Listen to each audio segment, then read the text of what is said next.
If I told you that the coral stone that you wear on a finger, the orange stone, which is also called as munga, comes from an animal, and that it belongs to the same phylum as jellyfish. It belongs to the same phylum as Hydra. Yes, that's right. Important, neat question. It belongs to the second phylum that we're going to study. Stay tuned with me to the end of the lecture for that. It's called as phylum Cnidaria or phylum Cnidaria. Now, there are two words that are used for it, Cnidaria as well as Cnidaria. The characteristic feature of this phylum is that they exhibit a radial symmetry. They are all marine. Some of them are also freshwater forms. They are diploblastic, so they've got two germ layers. And they are the first to exhibit tissue level organization. These are few characteristic features of these.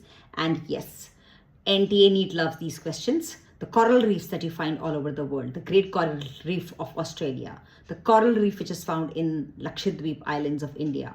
There are coral reefs that extend up to 2,000 kilometers in length, about 80 kilometers in width and breadth, and they are all secreted calcium carbonate. They are all secreted. They are called as corals. They are called as sea corals, and they are secreted by different forms of coelentrates. Coelentrates exhibit radial symmetry. They are diploblastic. They have got two layers. The outer layer is called as ectoderm, and mesoglia separates the inner layer, which is also referred to as the gastroderm. There is a single gastrovascular cavity. They've got a single opening, which is called as the mouth or the hypostome, which acts as the mouth or hypostome. The gastrovascular cavity is lined by cells, and digestion in case of coelentrates is intracellular as well as extracellular. Now, the characteristic name of this phylum, Cnidaria or coelentrata, comes because they've got specialized cells, and these specialized cells are called as nematocysts or cnidocytes. They are filled with, they've got specialized cells which are called as cnidocytes. Now, your NCERT textbook gives a diagram. It's given right here. The cnidocytes these are stinging cells, and they are organs of offense, defense, as well as prey capture. A few characteristic examples of this phylum include Portuguese man of war, Adamsia, Hydra, which is one of the most important coelentrate on Cnidarian, Physalia, sea pen, sea fan, and sea anemone. Do remember these names. Do memorize their biological names. I'm attaching, relating this lecture to my other lecture which gives biological names of the entire chapter of Kingdom Animalia, which is again very important from NEET point of view. You need to know the biological names of all these, sea pen, sea fan. And these are also important NEET questions because NEET loves to ask these questions in MCQs as do sea fan, sea pen, sea anemone come under the same phylum, and what is the phylum? So do remember these names, do remember their biological names. Now, another characteristic feature of this phylum is that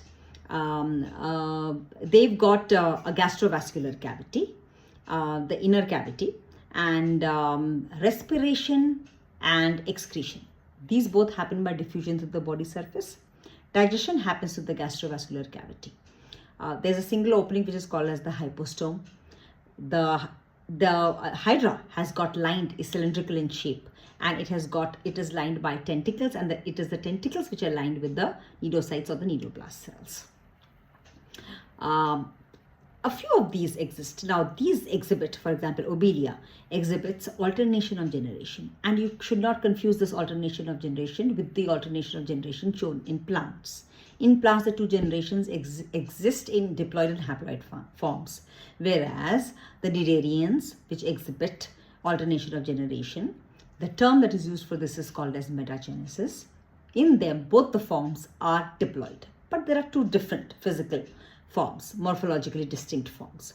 The forms which are elongated are called as polyps, and the forms which are umbrella-like, in which Aurelia mostly exists, are called as medusae.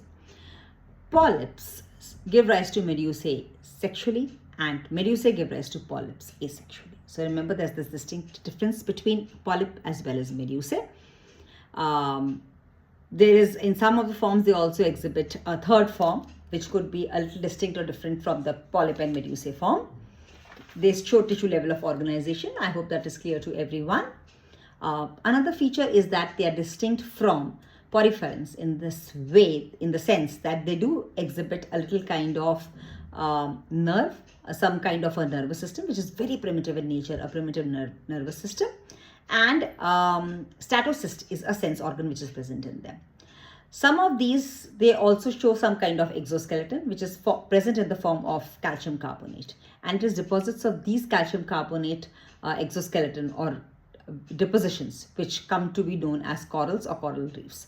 Do study about coral reefs in detail. These are the most important characteristic features. I have enlisted the names of these: Portuguese man of war, etc. There are metagenesis, Munga, coral stone, another important MCQ question, sea anemone, peninsula, etc. I think I covered most of what is given in NCERT textbook. Yes. Gastrovascular cavity, umbrella shaped, free swimming Aurelia or jellyfish. And yes, the polyform is a cylindrical form like Hydra, Adamsia, whereas the medusiform is umbrella shaped and it is free swimming. Do stay tuned with me. Do attach to me, do associate with me for any questions or comments that you would like to have in this chapter. And do like, subscribe my channel, share it with as many students as possible.